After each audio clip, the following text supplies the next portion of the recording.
Hello friends, enlighten space में आपका स्वागत है। पिछले महीने अंटार्कटिका में दुनिया का सबसे बड़ा आइसबर्ग टूट गया है। साइज़ में यह दिल्ली से भी 3 गुना बड़ा था।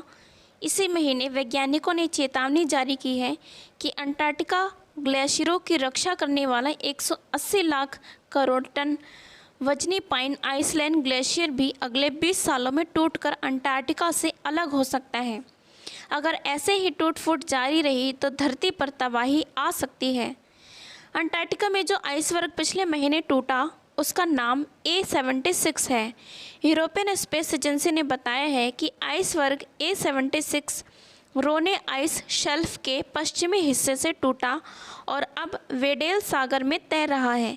अंटार्कटिका के पश्चिमी हिस्से में जो पाइन आइसलैंड है और जो अंटार्कटिका की हिफाजत करता है वह भी पिछले कई सालों में लगातार ग्लोबल वार्मिंग की वजह से पिघलता जा रहा है। यूनिवर्सिटी ऑफ वाशिंगटन की रिपोर्ट बताती है कि 2017 से 2020 के बीच पाइन आइसलैंड के किनारे लगातार ये टूटकर अमंड सागर में गिर रहे हैं। अंटार्कटिका में इससे पहले इसी साल के मार्च में तकरीबन ग्रेटर लंदन जितना बड़ा एक आइसबर्ग ब्रिटिश अंटार्कटिका सर्वे स्टेशन के पास अलग हो गया था। यह घटना ब्रिटेन के वहां बने हेली रिसर्च स्टेशन से महज 20 किलोमीटर दूर हुई थी। ब्रिटिश अंटार्कटिक सर्वे के मुताबिक 26 फरवरी की सुबह अंटार्कटिका की सतह पर दरार आ गई थी। फिर वह तैरते हुए बर्फ़ की चट्टान से अलग हो गया। इसके बाद ही विशालकाय हिमखंड का निर्माण हुआ। Potsdam Institute for Climate Impact Research का कहना है कि पिछले 100 वर्षों में दुनिया के समुद्र तल में 35% की बढ़ोतरी ग्लेशियरों के पिघलने की वजह से हुई है और यह सिलसिला जारी है। पृथ्वी पर इस समय करीब 2 लाख ग्लेशियर हैं जो प्राचीन काल से बर्फ़ का एक विशाल भंडार बने हुए हैं। हिमालय के ग्लेशियर आसपास की घाटियों में रहने वाले 25 करोड़ लोगों को उन नदियों का पानी देते हैं जो आगे जाकर करीब 165 करोड़ लोगों के लिए भोजन, ऊर्जा और कमाई का जरिया बनती हैं। आईपीसी की रिपोर्ट में चेतावनी दी गई है कि एशिया के ऊंचे पर्वतों के ग्लेशियर अपनी 1/3 बर्फ़ खो सकते हैं। वैज्ञानिकों का मानना है कि अगर पूरी दुनिया के ग्लेशियर पिघल गए तो पृथ्वी का तापमान लगभग 60 डिग्री सेंटीग्रेड बढ़ जाएगा। इसका दूसरा परिणाम यह भी होगा कि दुनिया में शुद्ध पीने के पानी का भीषण संकट भी उत्पन्न हो जाएगा।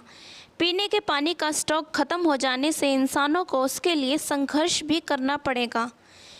नेचर में प्रकाशित एक स्टडी के मुताबिक वर्ष 1980 के बाद से समुद्र का जल स्तर औसतन 9 इंच बढ़ गया है। इसका लगभग 1/4 हिस्सा ग्रीनलैंड और अंटार्कटिका की बर्फ़ की चादरों और ग्लेशियरों के पिघलने की वजह से हुआ है। अंटार्कटिका में जितनी बर्फ़ मौजूद है, अगर वह पिघल जाए तो हमारे समुद्रों का जल स्तर 200 फुट तक बढ़ सकता है। इसकी बड़ी वजह है ग्लोबल वार्मिंग, जिससे आइसबर्ग पिघलते हैं और फिर टूटकर समुद्र में गिर जाते हैं। स्थिति का संभलना तभी संभव है जब इंसान ग्रीन हाउस जैसे गैसों के उत्सर्जन को रोकने में पूरी तरह कामयाब हो जाए और दुनिया के तापमान की बढ़ोतरी की 1.5 डिग्री सेल्सियस पर सीमित कर दिया जाए। वायुमंडल में ग्रीन हाउस गैसों जैसे कार्बन डाइऑक्साइड और क्लोरोफ्लोरोकार्बन के बढ़ने से पृथ्वी के औसत तापमान में होने वाली वृद्धि को ही ग्लोबल वार्मिंग कहा जाता है।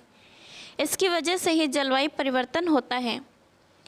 इस समय दुनिया के सभी देश इस बात पर सहमत हैं कि कार्बन उत्सर्जन में कमी आनी चाहिए।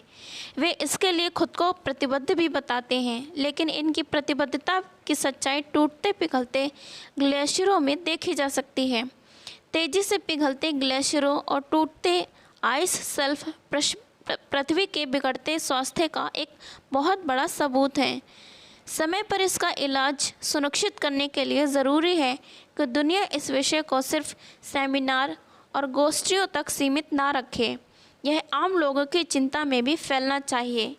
सो फ्रेंड्स, इसी तरह के फैक्ट्स के लिए बने रहिए इस चैनल पर, और अगर ये वीडियो आपको अच्छी लगे तो प्लीज़ इसे लाइक एंड शेयर ज़रूर करें। Thank you so much.